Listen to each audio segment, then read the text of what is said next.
Hello everybody, this is Toys R Us, and for this special figure showcase and review, we're going to be looking at the classic Pretender. This is, of course, Decepticon Starscream. So what we're going to do, we're going to have a quick look at him in both of his modes, help you decide how you want to display him.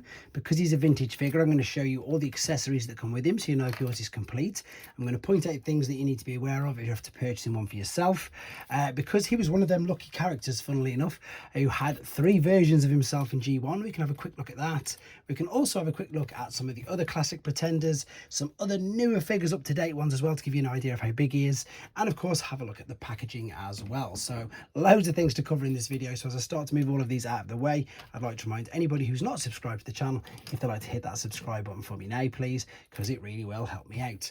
And the reason why his legs are together is you will see in a second. So first and foremost, I'm going to move all of these out of the way, and even the box. So I've got to confess that when these first came out when I was a kid, I wasn't particularly interested in them. I thought it was a huge step backwards from where we'd been the previous years, and indeed I had Skullgrin as my first Pretender and I didn't like him and didn't purchase anymore. So I never had this as a kid, I just didn't like it. But since I've got a bit older, I've learned to appreciate the Pretender system a bit more, mainly due to Master Force, but again I still appreciate that these are a bit fun. So because he is a vintage figure, guys, we're looking out for, see this here, that's what happens if you keep taking the helmets on and off, so be aware of that. Or if you do get it, I'd say perhaps just keep the helmet on. I've took this one off just for this particular video.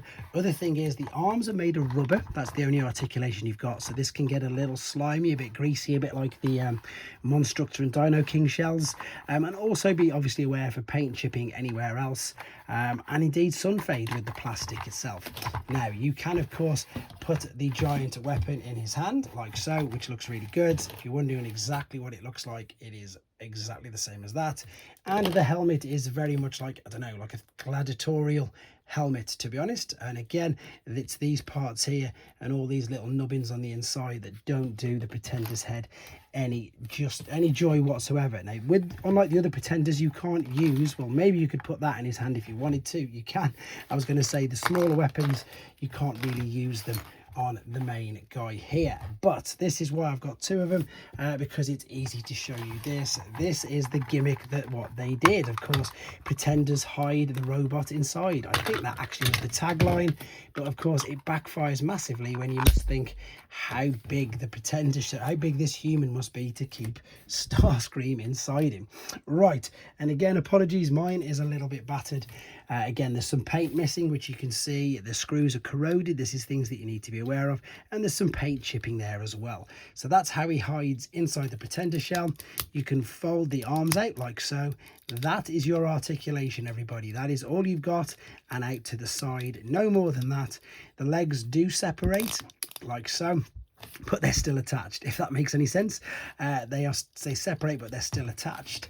And then this is very similar to Metal Hawk. Now what I mean with this, and it's quite funny because this figure came out a year after Metal Hawk, I'm getting huge Metal Hawk vibes here, with the fact that you can pop them little bits there and they double up as the tail fins, which you'll see in a second.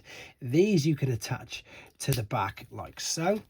That's going to go in there. And again, if you're missing these wings, then let's be honest, it's not very good looking in either mode, to be honest. You'll see the jet in a second, so I do think you need the wings. For those of you who are unfamiliar with Metal Hawk, this was the Japanese Pretender, probably one of my favorite Pretenders from '88. And if you have a look, these did exactly, I don't want to move this, these did exactly the same as that. They used as handheld weapons, and they came off and were part of the tail fins. For obvious reasons, I'm not going to transform this guy on this video. If you want to see him in more detail, there is a video on this channel of him. So I'm getting huge Metal Hawk vibes with the accessories anyway.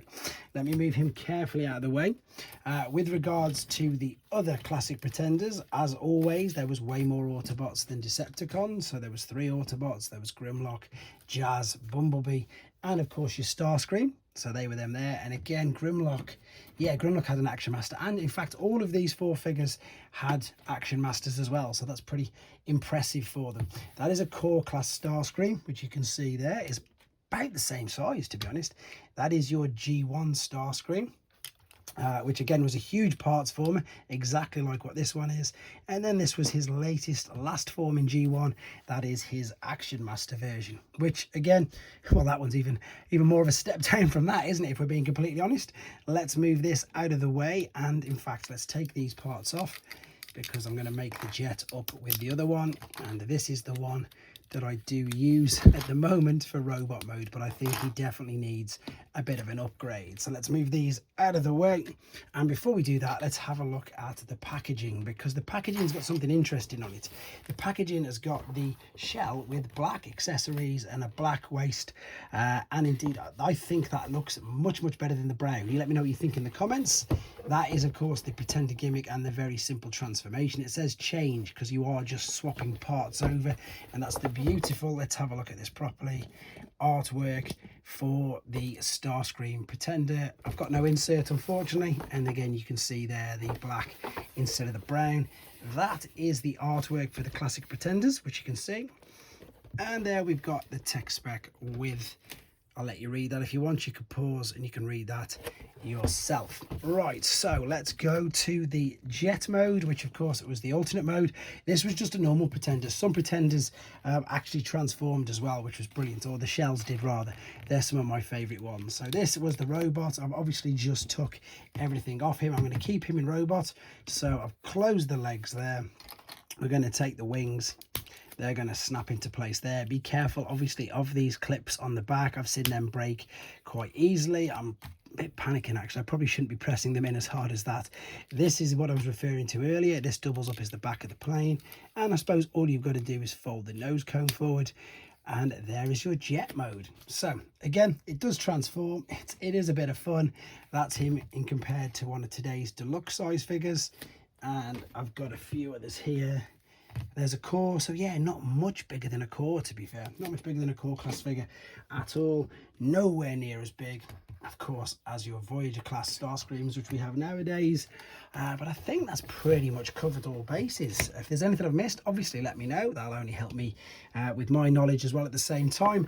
Again, key points you need to remember, guys, is if you are going to be displaying them and not transforming or playing with them, do not take the helmets off, otherwise you end up with that across the brow.